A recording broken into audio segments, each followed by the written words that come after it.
Oui, bonjour à tous. Donc la tâche va être difficile là de vous maintenir attentif encore sur cette dernière présentation. Donc on va parler des nouvelles technologies. Alors merci de m'avoir invité dans ce lieu magnifique. Vous voyez, c'est des constructions en pierre avec des joints à la chaux, des vitraux magnifiques. Mais par contre, c'est un puits. S'il faut le chauffer, c'est un puits de CO2. Vous voyez venir, ça me fait penser à un bon vieux moteur diesel. Ça marche super bien, on le connaît par cœur, c'est optimisé, mais ça génère du CO2 en masse, comme on dit au Québec. Donc on va essayer de voir comment les nouvelles technologies peuvent aider à décarboner le transport. Alors, Benoît m'a dit, il faut que tu te présentes un petit peu, tu parles un peu de ton parcours. J'ai 33 ans d'expérience, je suis plus tout jeune, mais il va falloir que je fasse ça de façon courte pour parler du cœur du sujet. Le cœur du sujet, là, ça va être le camion. Donc moi, j'ai commencé ma carrière chez Schlumberger.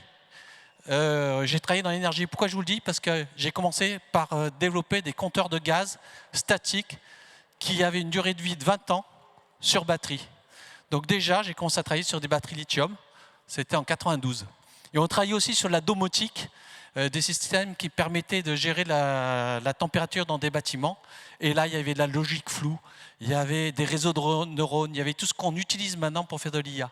Voilà, et comme l'a très bien dit Corentin, je crois, c'est après une question de puissance de calcul et de nouvelles technologies qui sont arrivées. Ensuite, j'ai travaillé chez Alstom, dans le transport ferroviaire, pendant 10 ans. J'ai eu la direction des ingénieurs d'affaires, des opérations, voilà, un certain nombre de postes. Et un jour, vous allez voir, moi, mon histoire, j'ai des rencontres, mais c'est surtout des coups de fil. J'ai un coup de fil d'un grand patron d'Alstom qui était patron de la division de signaling et qui dit on a un gros problème à Montréal. On a un contrat de centre de contrôle de tout le métro de Montréal, hyper innovant. Et il se trouve que le client nous a envoyé une lettre en disant voilà, on vous envoie les avocats et on arrête le projet. Est-ce que tu veux bien essayer de redresser la situation? Donc autant vous dire que c'était hyper compliqué, perte de confiance totale du client, des équipes, des fournisseurs, enfin tout le monde. Et voilà, il a fallu y aller, redresser. Et donc c'est un centre de contrôle avec beaucoup d'informatique, 40 serveurs, beaucoup aussi d'électrique. C'était très compliqué. Et ensuite, en plus, une situation politique compliquée. Puisque le programme avec du retard, il allait y avoir une élection du maire et donc il fallait absolument inaugurer une extension vers l'aval de ce métro. Donc voilà, projet très compliqué. Et ensuite, j'ai rejoint Volvo AB. Donc Volvo AB, vous savez, c'est les camions Volvo, Renault, Mack aux US, il y avait UD Truck aussi au Japon, joint venture avec Eicher en Inde, avec Dongfeng en Chine. Et là, j'ai eu des postes de direction d'engineering électronique. Donc, et alors là, j'ai aussi une petite histoire, c'est qu'un jour, donc on a fait toute une nouvelle gamme de camions Volvo Renault pour passer la norme Euro 6, vous savez, qui était mise en œuvre à partir de 2014. Sauf que toute l'électronique et l'informatique, ça marchait, mais pas du tout, c'était pas prêt du tout. Et là, je reçois un coup de fil, encore une fois, de l'assistante du patron de l'engineering de tout groupe Volvo, hein, c'est 44 milliards d'euros de chiffre d'affaires, hein, c'est une petite boîte, et qui me dit, il y a Lars qui vous attend dans son bureau. Donc bon, je dis, je vais y aller, qu'est-ce qu'il va me demander? Je vais peut-être me faire virer. Et en fait, il m'a demandé de reprendre la direction du projet, donc j'étais chief engineer, il m'a demandé en plus de reprendre la direction de projet de toute la plateforme électronique informatique pour les camions Volvo et Renault, qui permettait de passer la norme Euro 6. C'est-à-dire que si ça ne marchait pas, on ne vendait plus de camions. Vous voyez un petit peu l'importance de la problématique. Voilà, donc on a fait ça, c'était très compliqué, extrêmement instructif, et j'ai très vite appris le monde, enfin ce qu'était un camion. Suite à ça, et là peut-être ça va vous rappeler quelque chose, on a un gros problème, c'est que quand on a sorti des camions, je ne sais pas s'il y en a certains qui sont allés à l'inauguration de cette nouvelle gamme de camions à Eurexpo à Lyon. Je ne sais pas s'il y en a, mais il y a eu une sacrée fête, hein, c'était quelque chose. Voilà, donc on a réussi à le faire. Moi j'étais un peu comme ça parce qu'il ne fallait pas que les camions tombent en panne.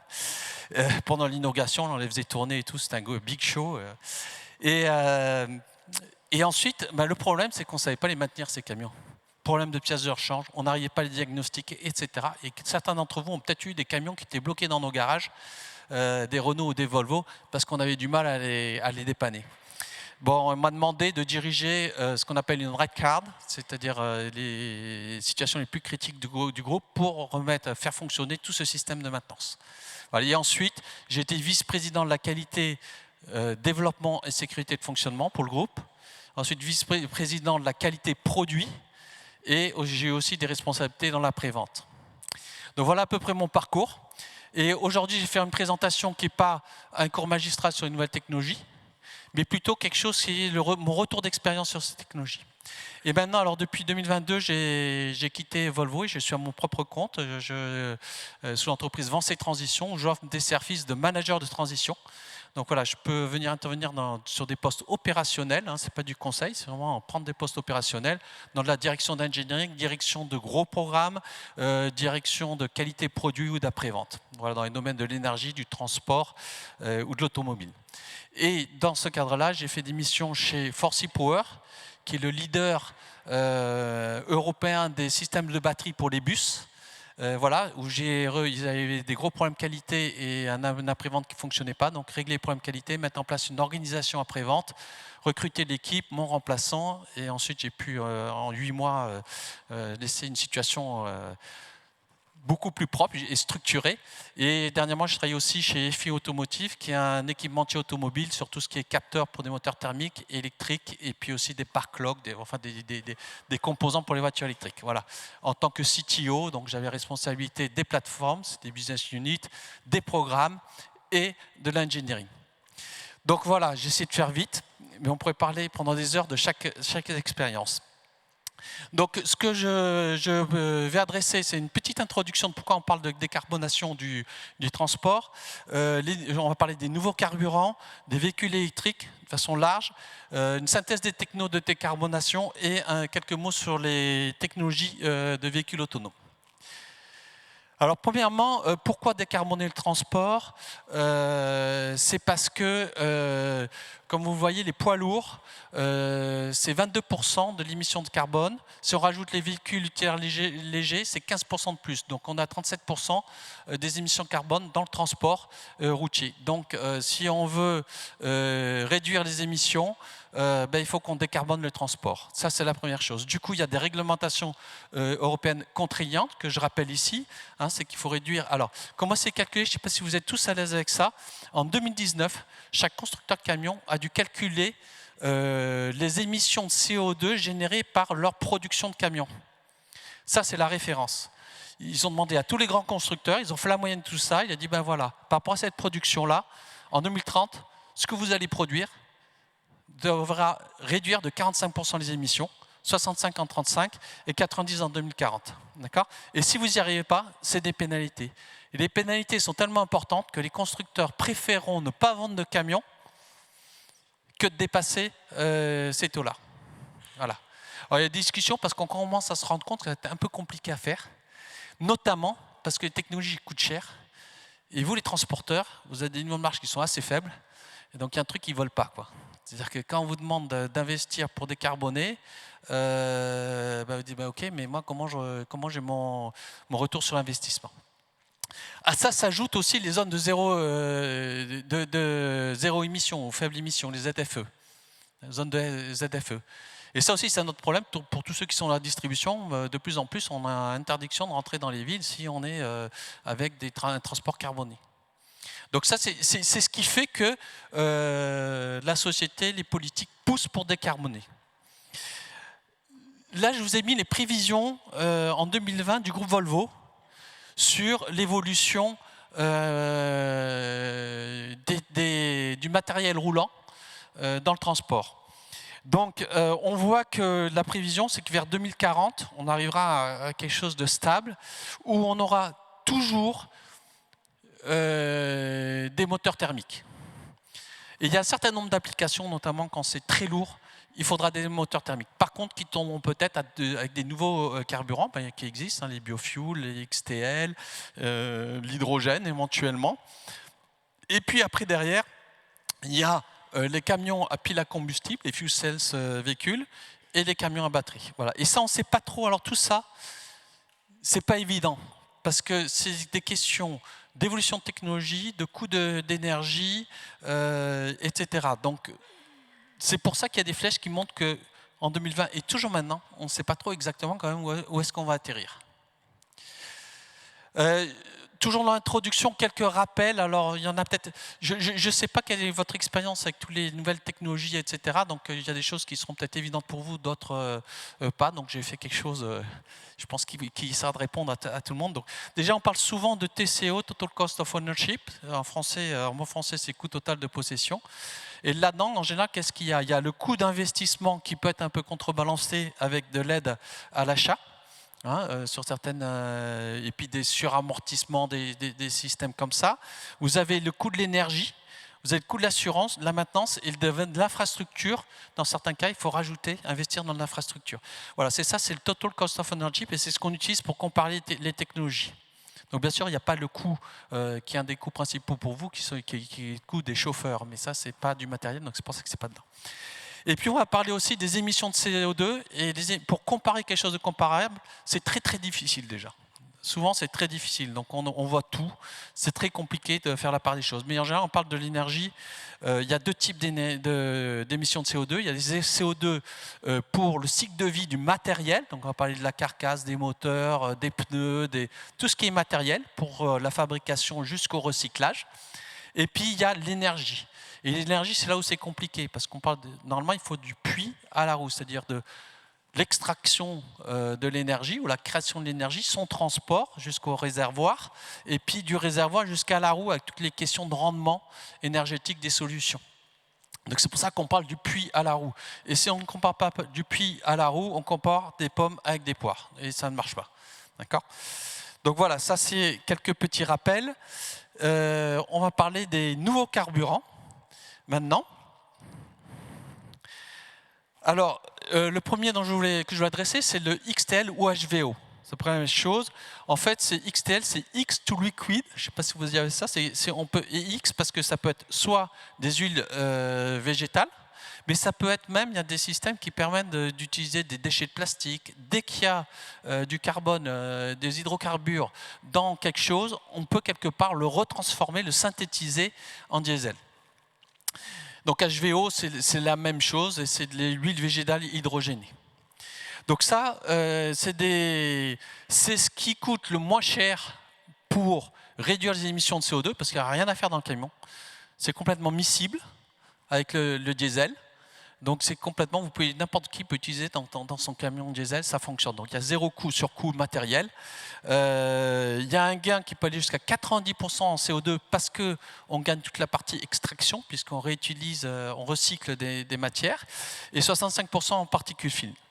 Par contre, ça coûte un peu cher en carburant, donc le chiffre c'est à peu près plus 10% par rapport à du diesel. Voilà. Par contre, il y a zéro investissement là-dedans.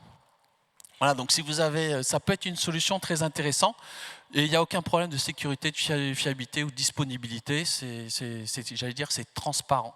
Donc ça c'est simple, c'est intéressant, mais un peu cher. Alors, je ne sais pas si quelqu'un a notre retour sur XTL, parce que ça c'est mon expérience, ce que j'ai pu voir, ce que j'ai pu lire, mais si quelqu'un dit non, c'est pas vrai, moi XTL j'ai eu des problèmes, levez la main, on va faire ça de façon interactive, même sur les autres sujets, n'hésitez pas à faire partager à l'ensemble de la salle voilà, les expériences pratiques, parce que c'est ce qu'on essaye de faire là, c'est pas être dans la théorie, mais dans la pratique. Donc ensuite, il y a le biocarburant, B100. Donc ça, c'est un carburant qui est fait à partir d'extraction d'huile de colza en France, ou sinon beaucoup d'huile aussi de palme. Alors, c'est écolo et pas écolo. C'est un vrai problème parce que ça consomme des surfaces énormes qui ne sont pas utilisées pour faire de la nourriture. C'est des cultures hyper productives, donc il y a beaucoup d'engrais. L'engrais, c'est de l'azote, c'est du carbone, donc c'est pas très bon non plus. Mais par contre, c'est vrai qu'on gagne 60% en émissions de CO2, donc c'est très intéressant. Il y a un petit coût de matériel, surtout de maintenance, j'y reviendrai là-dessus, mais maintenant, Volvo, Renault, toutes leurs gammes, elles sont compatibles B100. Donc de plus en plus, tout le monde fera des camions B100, donc le surcoût en fait va être masqué. Le coût du carburant est très faible, donc j'ai discuté avec vous, hein, vous me disiez que c'était 1,16 € à peu près le litre de B100 aujourd'hui. Voilà, donc c'est très intéressant, hein, c'est très peu cher. En termes de fiabilité, alors on avait des gros problèmes de colmatage des filtres à gasoil. En fait, il y a des particules biologiques qui se créent, ça crée un film plastique et ça colmate tout. Donc il faut changer beaucoup plus fréquemment les filtres. Et nous, alors, on a un problème. Tous les années, on arrivait en septembre, novembre, quand il commençait à faire froid, on a des problèmes de filtres comaltés. Voilà. Et en fait, on s'est aperçu aussi, c'est quand il y a c'est qu'avec le froid, ça accélère le phénomène. S'il y a des cuves aussi qui ont eu du biofuel pendant longtemps, ben ça se développe et derrière ça colmate les filtres. Donc voilà, donc faut pas que les cuves, le biofuel soit gardé trop longtemps, et puis il faut bien filtrer le biofuel en sortie de cuve et changer aussi les filtres souvent, sinon vous avez des indices, le camion il s'arrête, hein, donc c'est quand même un problème, hein, ça pour vous transporteurs là, vous voulez pas ça quoi. Donc voilà. Il y a un peu d'entretien supplémentaire à faire, mais bon, c'est pas beaucoup, c'est quasiment un surcoût nul maintenant, de l'ordre de 10%, mais même maintenant, avec les dernières annonces, c'est presque zéro, et ça réduit bien le CO2. Après, on passe au carburant GNV, gaz naturel pour véhicule. C'est ça que ça veut dire GNV. Donc on a gain de CO2 de 30%, si on est en bio, GNV, on va jusqu'à 80%, c'est ce qui permet de réduire le plus l'émission de CO2 du puits à la roue. Il n'y a pas mieux aujourd'hui. Même les batteries, c'est pire. Donc c'est ça. Donc par contre, ça coûte un peu plus cher. Les chiffres qu'on lit dans la littérature, c'est plus 20%. Je ne sais pas si vous avez d'autres expériences, mais c'est l'ordre de grandeur. C'est une techno qui est bien mature. On n'a pas de problème de sécurité, de fiabilité, etc. Par contre, faut avoir des stations de GNV, de bio-GNV. J'ai même parlé avec un constructeur dans une autre conférence qui me disait, moi je sais que j'ai 2 stations pas loin de mon centre de transport, parce que s'il y en a une qui a un problème quelconque d'approvisionnement, de panne ou quoi que ce soit, je veux en avoir une deuxième. Voilà. Et puis en termes de GNV, en termes aussi de distance, ça a certaines limites. Voilà, c'est quand même pour les faibles distances. Si on veut aller dans les longues distances, là, il faut faire du gaz de pétrole liquide, du GPL. Et là, bon, en termes de CO2, c'est bien moins bon. D'accord ? Quelqu'un a d'autres expériences sur GNV? Non, veut dire quelque chose? Vous êtes à peu près d'accord avec moi pour ceux qui en ont? Ça va, j'ai pas l'air de dire trop de bêtises pour l'instant. Donc, ok, alors l'hydrogène. Là, on parle des moteurs thermiques à hydrogène, hein, par des piles à combustible, j'y viendrai. Donc ça, l'hydrogène, vaste sujet. Alors, que dire? Bon, déjà, en termes de bilan carbone, en termes de combustion, c'est génial. On met l'hydrogène, il ressort de l'eau. Ça fait rêver tout le monde. C'est ce qui fait que tout le monde parle de l'hydrogène. Sauf que, pour gérer l'hydrogène, là, c'est une autre problématique. C'est-à-dire que soit on utilise des gaz carbonés qu'il faut craquer pour sortir l'hydrogène et on libère le CO2, donc on ne gagne rien du tout. Soit il faut faire de l'électrolyse de l'eau, et là c'est pareil, on ne gagne rien du tout. Parce qu'aujourd'hui, on ne gagne rien du tout. Si ça consomme énormément d'énergie, d'accord? Donc ça coûte très cher. Si cette électricité utilisée pour créer l'hydrogène est créée à partir de centrales à charbon, on gagnera. Si c'est du nucléaire, c'est déjà plus intéressant. Donc ça dépend vraiment du mix énergétique utilisé pour créer cet hydrogène. Voilà. Donc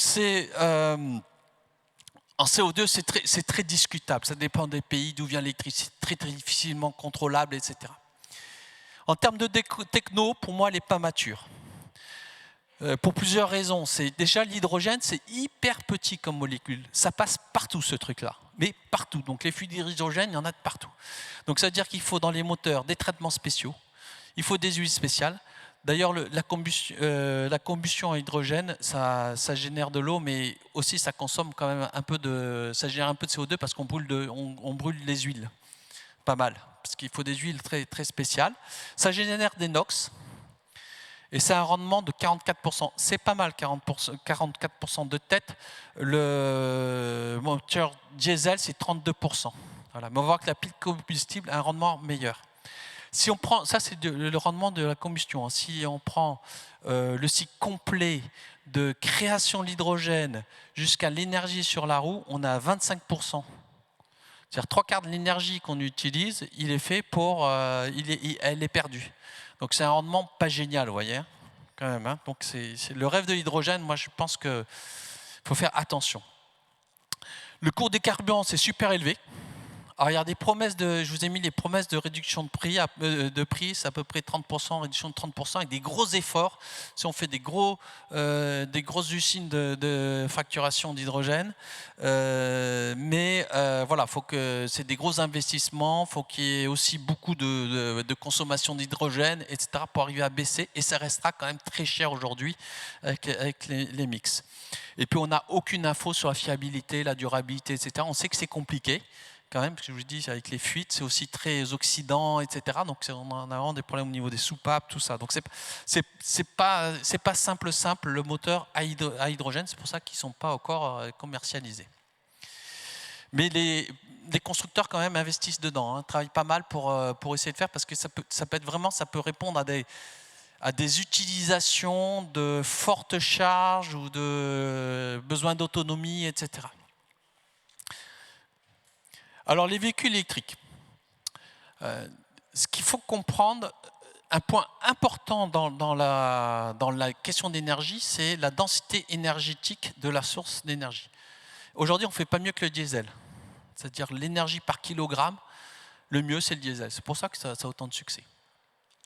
Après, l'hydrogène est bien meilleur que les batteries. Et le problème des véhicules électriques à batterie, ça va être la densité énergétique des batteries. Une batterie, c'est très lourd. Et en gros, on fait des camions qui portent leur batterie. C'est un problème quand même. Voilà. Si on veut l'autonomie, si on veut, etc. Donc, j'y reviendrai. Alors, premièrement, avant d'attaquer le sujet, je voulais vous faire un rappel. Vous êtes déjà tous peut-être au courant de ça. Je me dis, tiens, on va quand même se mettre d'accord sur les termes qui existent et que vous lisez certainement. Alors, c'est tout en anglais, j'ai traduit en français. Sur les types de véhicules électriques. Alors, on a d'abord le BEV. Le BEV, c'est des véhicules électriques à batterie. Avec des batteries. Ensuite, vous avez l'HEV. C'est un hybride. Et c'est un hybride où c'est un moteur thermique assisté par un moteur électrique, alimenté par une batterie. Vous avez le PHEV, qui est alors P c'est pour plug-in. En fait, c'est l'hybride rechargeable. Donc c'est la même chose, sauf qu'on peut le recharger. Il y a le EREV, Extended Range. Donc ça, c'est un hybride aussi, mais c'est l'inverse. C'est-à-dire qu'on va avoir un moteur électrique alimenté par une batterie et un petit moteur diesel, éventuellement une petite pile à combustible, qui va recharger les batteries pour gagner un peu d'autonomie. Voilà. Très populaire en Chine, les ventes explosent parce que ça permet d'avoir de l'autonomie. Voilà. Par contre, c'est un peu plus cher, c'est un peu plus lourd, etc. qu'une batterie. Pour moi, c'est pas encore tellement existant. J'en parle pas beaucoup dans ma présentation parce que j'en ai pas beaucoup vu dans les publications pour le transport routier. Voilà. Mais peut-être que ça va arriver. Les gens commencent à vraiment s'intéresser à ce sujet-là. Et ensuite, on a les FCEV. Donc FC pour Fuel Cell. Et ça, c'est les camions à pile à combustible. Donc c'est là où on a, bon, je vais expliquer comment ça fonctionne, mais c'est un camion électrique, mais qui est alimenté par une pile à combustible et une batterie. On y reviendra. Les PHEV, les HEV et PHEV, donc les hybrides, on n'en voit plus beaucoup. En gros, on avait fait des expériences, on a fait pas mal d'hybrides plutôt 2016, par là 2017. On gagne 20% en termes de consommation, mais ça coûte cher, c'est lourd, etc. Donc maintenant, on voit rien qu'avec des carburants un peu optimisés, du biocarburant ou d'XTL, on gagne ça. Donc finalement, on n'en voit plus beaucoup et je pense qu'on vous en propose plus beaucoup d'hybrides. Donc je ne vais pas trop en parler. Voilà. Donc ensuite, là je vais vous parler de manière générale ce que j'ai pu rencontrer comme problème de sécurité, fiabilité et disponibilité sur les chaînes électriques. Voilà. Et j'ai pris quelques éléments, parce que le temps est court, donc je ne peux pas parler de tout. Mais j'ai commencé par parler de la batterie. La batterie, c'était une grosse question. Est-ce que la durée de vie de la batterie, elle va être bonne, etc. Bon. Le retour sur expérience, c'est que, en termes de qualité, on n'a quasiment pas de problème sur les cellules qui constituent une batterie. Même sur les assemblages de batteries, elles sont bonnes, on a très peu de panne. Quand il y a des problèmes, c'est des problèmes de connectique, quand on connecte toutes ces... Parce que c'est des milliers de petites cellules qu'on connecte entre eux. Là, sur les soudures, les choses comme ça, interconnexion, il peut y avoir des problèmes. Mais maintenant, c'est super robotisé, industrialisé, ça marche bien, il n'y a pas de problème de qualité, il n'y a pas de problème de fiabilité sur la batterie elle-même. On a calculé, quand je travaillais chez Forsy Power, donc ils font des systèmes de 350 kW sur les bus. Les bus électriques sur les bus, c'est là où il y a la plus grande capacité énergétique installée, c'est sur les bus aujourd'hui, parce que c'est subventionné. Donc à Londres, à Paris, un peu partout. Et ça tient bien dans le temps. On avait mesuré au bout de 5 ans une perte de 3% d'autonomie. Donc c'est vraiment pas grand-chose. Donc il y a peu d'inquiétude à avoir sur la durabilité des batteries. Ça tient bien dans le temps. Par contre, un truc sur lequel il faut faire attention, c'est les feux, quand même. J'ai mis une photo là. C'est une Tesla qui a brûlé. Ça a cramé 6 camions autour. C'est pour faire de la pub à Tesla en ce moment. Et donc une batterie au lithium, quand ça brûle, il y a une autocombustion. C'est la seule façon d'éteindre une batterie, c'est qu'il faut la plonger dans une bassine. On a balancé quand même un camion dans le Rhône une fois parce qu'il avait pris feu et le seul truc, il était à côté du Rhône, un camion dans le Rhône. Les pompiers, ils ont fait ça. C'est la seule façon. Donc toutes les usines de batteries, vous avez des piscines un peu partout. Et s'il y a un problème, si on sent de la surchauffe ou que ça commence à sentir, dans la piscine. Voilà, c'est ça. Donc c'est un peu compliqué, mais bon, il faut les protéger. Comment ça prend feu? Soit parce qu'il y a un choc et on va transpercer une cellule, donc ça on les protège mécaniquement, soit parce qu'il y a des courts-circuits qui génèrent des auto-échauffements.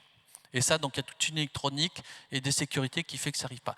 Donc dans les faits, il n'y a pas tant que ça. Mais quand même, il y a eu des batteries qui ont brûlé, il y a eu un certain nombre d'incendies il y a 2 ans dans les Landes qui étaient liés à des voitures électriques qui ont brûlé, etc. Donc c'est quand même un sujet.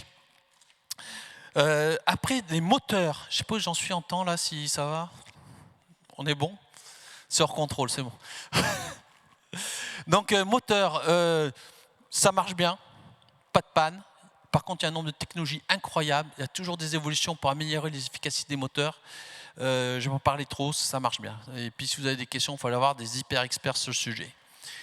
Par contre, là où on a des problèmes de qualité, la majeure partie des problèmes de qualité que j'ai rencontrés, c'est sur ce qu'on appelle tout ce qui est junction box, power box, battery unit control, etc. Parce que là, c'est l'élément d'usure d'un système électrique, c'est tous ces éléments de jonction. Vous avez des bus bars, donc des gros connecteurs de cuivre, mais qui sont vissés. Donc les visages, ils doivent être super bons, sinon ça s'échauffe et ça crame. Vous avez des contacteurs qui s'ouvrent, qui se ferment sans arrêt, donc ça s'use. Vous avez des fusibles, éléments de protection. Par définition, ça pète si on tire trop sur le... Voilà, donc les problèmes de qualité et de disponibilité, aujourd'hui, c'est là. Voilà, donc il faut vraiment avoir des fournisseurs qui ont travaillé ce sujet-là pour pas avoir de problème de qualité. Si ça, c'est réglé, votre camion électrique il va bien marcher, vous pouvez compter dessus. Le chargeur hors véhicule. Les premiers camions, mais j'ai eu des problèmes de dingue parce que le client a acheté un camion 300 000 € électrique et ne mettait pas 10 000 € dans une wallbox. Mais votre camion, si le matin vous arrivez, il n'est pas chargé, vous ne faites pas de votre tournée, quoi. Donc en termes de disponibilité, le truc important, c'est que la charge aille jusqu'au bout. Donc mettez l'argent dans des wallbox certifiés par le constructeur, qui vous prévient si la charge n'est pas arrivée jusqu'au bout, qui relance automatiquement s'il y a un problème. Il y a une installation électrique digne de ce nom. Franchement, il faut le faire parce que sinon, votre camion ne démarre pas le matin. Dernière chose, pour la batterie, oui, je ne vous l'ai pas dit, c'est très important, c'est la bonne utilisation de la batterie garantit sa durée de vie.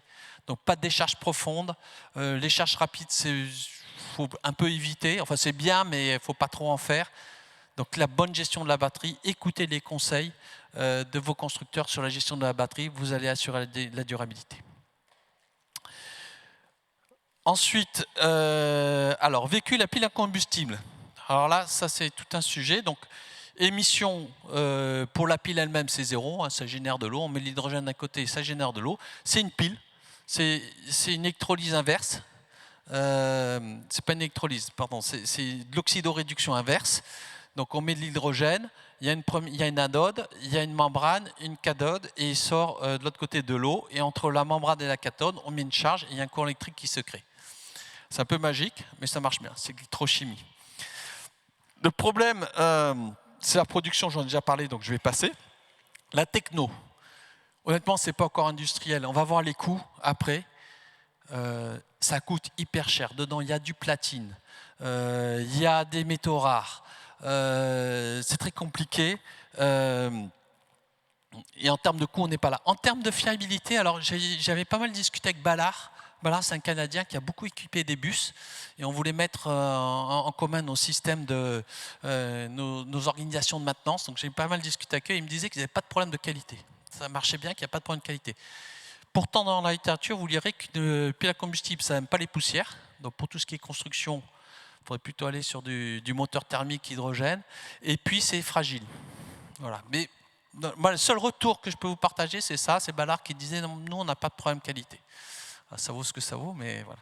Mais c'est hyper cher. Mais il y a quand même des bus, pas mal de bus qui sont équipés en hydrogène, ça existe. Il y a des trains aussi maintenant, Alstom, puis maintenant la Deutsche Bahn aussi a fait des trains à hydrogène. Voilà, donc il y a des choses sur les bateaux à hydrogène, ça marche bien. Sur les grosses installations, ça vaut le coup. Mais sur un camion, on n'est pas encore là. Par contre, très bonne densité énergétique, des rendements qui sont d'entre 55 et 65%, donc bien meilleurs que le moteur thermique à hydrogène. Par contre, du puits à la roue, 25%, comme je vous l'ai dit, c'est pas génial. Coût matériel hyper cher, coût combustible hyper cher. Alors, sécurité, fiabilité, disponibilité, il n'y a pas trop de problèmes, mais quand même, l'hydrogène, on a toujours un peu peur. L'hydrogène au contact de l'air, ça explose. S'il y a une concentration d'hydrogène suffisante, c'est auto-explosion. Dans l'aviation, vous deviez connaître ça un petit peu, mais voilà. Donc, mais bon, c'est bien géré. Alors, ça sera peut-être une solution pour le futur, pour les trajets longs à forte charge. Sachez aussi que un véhicule à fuel cell, il y a forcément une batterie.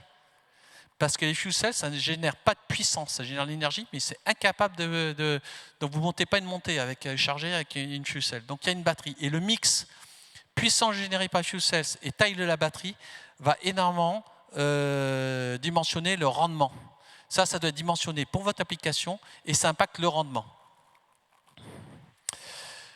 Donc ensuite, système des technos de décarbonation. Donc je vous ai fait quelques slides de synthèse. Donc premièrement, vous voyez là, j'ai essayé de tracer. Alors c'est très compliqué, les chiffres. Prenez ça en ordre de grandeur. Vous discutez avec 10 personnes voudront des chiffres différents, avec des définitions différentes, etc. Donc j'essaie d'homogénéiser, mais grosso modo, si on part du gasoil, le gasoil, en termes de coût et performance énergétique, il n'y a pas mieux aujourd'hui. Après, si on va sur du XTL, HVO, bio, etc., on a à peu près 10% de surcoût, voire moins maintenant, et on gagne 60% de CO2, grosso modo. Donc ça, c'est intéressant. Pour assez peu cher. Le GNV, c'est un peu plus cher en coût, en surcoût. Si du GNV tout seul, on est à moins 30%. Par contre, si c'est du bio, c'est moins 85%. Donc c'est le meilleur rapport surcoût, réduction de CO2. C'est le bio-GNV aujourd'hui. Faut-il encore avoir une station de bio-GNV, la vente en quantité, etc. Voilà. Et puis après, on arrive sur le moteur thermique, moins 60%, c'est 2,3 fois le prix d'un diesel. En TCO, vous avez la batterie électrique véhicule où on va gagner 70%, alors ça peut être 70 à 90 en fonction du mix énergétique, etc. Voilà, mais c'est de l'ordre de grandeur, on va dire. Et on a 2,5 fois le coût, à peu près. Et puis on arrive après sur le fuel cell, où là on est à entre 3,5 et 5 fois le coût d'un diesel. Pour des gains qui sont à peu près comme les batteries. Là, encore une fois, ça dépend beaucoup du mix énergétique pour créer l'hydrogène. Alors ça, c'est pour de 44 tonnes, voilà, 12 ans, 90 000 km par an. Si on prend du 12 tonnes, ce sera un peu meilleur pour les batteries électriques véhicules. Bon, voilà. Donc ensuite, aujourd'hui, c'est quand même le thermique, hein, que ce soit du diesel, mais aussi tout le reste, c'est quand même la grosse part des applications. On voit le batterie électrique, surtout ces applications où il n'y a pas besoin de beaucoup de charge utile et une autonomie assez faible. Fuel cell, bon, je l'ai mis, j'aurais pu le mettre en grisé parce qu'il y a quand même peu de camions hydrogène aujourd'hui sur la route, hein, très très peu, parce qu'économiquement ça ne tient pas la route. Mais c'est en tout cas pour des applications quand il y en a à forte autonomie et plus de charge. Voilà. L'évolution, comme je vous l'ai montré au départ, c'est que les technobatteries devraient s'améliorer en termes de densité énergétique et de prix, et du coup couvrir plus en autonomie et en charge. Le fuel cell, si on arrive à avoir quelque chose d'économiquement viable, ben ça couvrira les fortes autonomies, fortes charges, et il y aura toujours des besoins de moteurs thermiques. Le zéro moteur thermique, ça n'existe pas. Voilà. La question, c'est à quelle vitesse on va arriver à ces évolutions-là. Je pense qu'il faut un modèle économique cohérent avec ça. S'il n'y a pas des aides, vous transporteurs, là, vous jouez avec quelques pourcents de marge, vous n'allez pas pouvoir investir dans ces systèmes-là si ce n'est pas rentable. Il peut y avoir quelques... Voilà, il y en aura un petit peu sur des applications particulières, par des convictions écologiques, etc., ou pour des questions d'image de marque. Mais à grande échelle, il va falloir quand même que le business model il tourne. Hein. Sinon, ça ne sera pas possible, ni pour les constructeurs, ni pour vous. Donc, et ça, c'est vraiment la question. C'est pour ça que c'est en train de se stagner en ce moment. Pour moi, c'est ça. Et les infrastructures aussi qui ne suivent pas, bien sûr. Vous avez tous connu quelqu'un qui a des voitures électriques qui n'arrivent pas à charger l'été. Véhicule autonome, rapidement. Alors, je vais essayer de lancer une petite vidéo. Par contre, je n'ai pas le son. Je sais pas... Car is less than a minute away now. There it is, the Waymo driverless car. We obviously have tons of cameras ready for pickup. Door handles extend, open up. Cool. Good morning, Lewis. Good morning, Lewis. As we get going, just give us 1 minute to cover a few riding tips. I mean, I've driven Teslas and obviously vehicles that have some version of self-driving, but to have no driver even in the car or near the steering wheel that can grab it, that is a much different experience. Just driving around LA without a driver. Alors, cette petite vidéo pour vous dire que la technologie des véhicules autonomes, elle existe. Hein, et il y a des applications. Voilà, on va mettre quelques guillemets par rapport à ça. Donc déjà, juste pour rappel, il y a 5 niveaux d'autonomie dans les véhicules. Ça va pas des véhicules dont on a l'habitude, avec juste de l'ABS, de l'ESP, c'est-à-dire des choses qui vont améliorer le comportement du véhicule, hein, et améliorer le réflexe de l'homme ou la conduite de l'homme.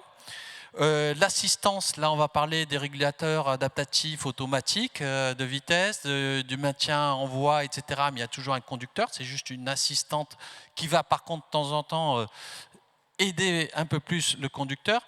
Partiel, c'est qu'on a une conduite autonome totale, mais c'est toujours le conducteur qui est responsable du véhicule qui peut reprendre le contrôle. Donc ça, typiquement une Tesla, c'est ça. Ensuite, on rentre vraiment dans l'autonomie complète conditionnelle. C'est-à-dire que là, dans certaines conditions, donc c'est un véhicule autonome, mais dans certaines conditions, le conducteur peut décider de reprendre le contrôle. Donc là, c'est lui toujours qui prime sur la machine. Au niveau 4, c'est l'inverse, c'est élevé, c'est la machine qui prime sur l'homme. C'est-à-dire pas de défaut, c'est autonome. Là, typiquement, on va avoir des volants rétractables, des choses comme ça. Et puis, dans certaines conditions, le conducteur peut dire maintenant, je veux reprendre le contrôle et il le reprend. Mais par défaut, c'est la machine. Et 5, s'il n'y a plus d'interface humaine, il n'y a plus de volant, il n'y a plus de pédale, de frein, il n'y a plus rien. Donc là, c'est vraiment, on peut imaginer sans cabine, etc. Alors, pourquoi je dis ça? Qu'est-ce qui est important? C'est que pour vous, en termes de business model, une grosse part de vos coûts, c'est les chauffeurs. Donc, l'intérêt des véhicules économes, c'est s'il n'y a pas de chauffeur. Ou sinon, ça n'a aucun intérêt hein, entre nous. À part la beauté de la technologie, ça a zéro en intérêt. Donc, ça aura un intérêt pour le transport quand on sera au niveau 5. D'accord? Ça, c'est bien à comprendre. En termes de techno, on l'a vu, c'est mature. Hein. Il y a des technos qui sont matures. On sait faire des véhicules autonomes, il n'y a pas de problème. Mais ça coûte une blinde. Ça coûte très cher. D'accord? Et il y a quelques freins. Alors, il faut juste savoir qu'il faut une super bonne signalisation au sol. Hein, aux États-Unis, 65% du réseau routier n'a pas une bonne signalisation. Pas de véhicule autonome. Hein, donc, il faut que la signalisation soit parfaite. Ça a des intérêts parce que c'est en ville, ça permet d'avoir des conduites beaucoup plus fluides parce qu'ils respectent les vitesses, ils respectent les signalisations et donc il n'y a pas d'embouteillage, on ne se coince pas au carrefour, etc. Et ça apporte beaucoup de réduction de CO2 et surtout de fluidité du trafic. C'est intéressant pour ça.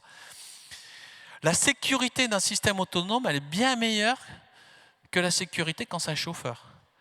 Le chauffeur, il peut avoir des problèmes psychologiques, il peut boire, il peut s'endormir, voilà, il est faillible, l'homme est faillible. Et étonnamment, la société tolère la défaillance humaine, mais ne tolère absolument pas la défaillance mécanique. Donc le jour où il y a un camion qui vient créer un accident majeur et tuer des personnes, et qui sera autonome, la société dit non mais ça on n'en veut pas quoi. Donc ça c'est un gros problème d'acceptabilité, et surtout au niveau des camions. Les voitures déjà c'est compliqué, mais vous imaginez un camion là, c'est quand même c'est massif. Hein. Il y a un vrai problème d'assurance au niveau 4 et 5. Mais c'est vraiment, c'est-à-dire qu'il y a une question de se dire qui est responsable d'un accident mortel. C'est le constructeur, c'est la personne qui utilise le véhicule, c'est qui est responsable. Et puis c'est des fortes responsabilités. Donc par exemple Volvo, pour ces solutions, là, pense à assurer eux-mêmes leurs clients. Voilà. Donc c'est une vraie problématique. Il y a des problématiques aussi de décision. Hein. Le jour où le camion voit soudainement une vieille dame et un enfant qui traversent la rue, d'un côté une vieille dame et un enfant, qu'est-ce qu'ils décident? Nous, hommes, on va décider avec les réflexes, on ne sait pas ce qu'on va faire. Bon, voilà, mais quand on programme, on décide quoi? Tu es la vieille dame ou tu es l'enfant? Donc il y a plein de questions aussi comme ça. Les deux. Donc, il y a des solutions, on va dire. Je vais prendre. Bon, bref, pas rentrer dans les détails, mais il y a plein de questions comme ça face à des possibilités. Voilà. Donc, alors, comme le temps court, je ne peux pas en parler trop, mais aujourd'hui, il y a un certain nombre. Ça existe, hein, mais surtout, les expérimentations niveau 5, c'est dans des zones contrôlées, comme des mines. Volvo, là, on a fait des camions qui descendaient dans des mines profondes où il n'y avait pas de visibilité, des gaz, etc. Donc, en termes de santé, c'était moyen. Donc là, par exemple, c'est parfait, hein, ça marche très bien. Dans des zones portuaires, on avait des porteurs de containers où là, il y avait carrément plus de cabines, mais c'est aussi un environnement contrôlé. Ou dans des zones à faible vitesse, les taxis, les navettes. Voilà, dans des zones à faible vitesse, à Lyon, il y avait des petites navettes sur les quais de Saône. Voilà, il y a des choses qui existent. Mais bon, c'est pas. Je pense que économiquement, c'est pas viable. Enfin, il faut qu'il y ait un vrai intérêt. Donc, je ne vois pas tout de suite dans le transport routier, honnêtement. Donc, je pense que vous êtes d'accord avec moi. Voilà, merci pour votre participation.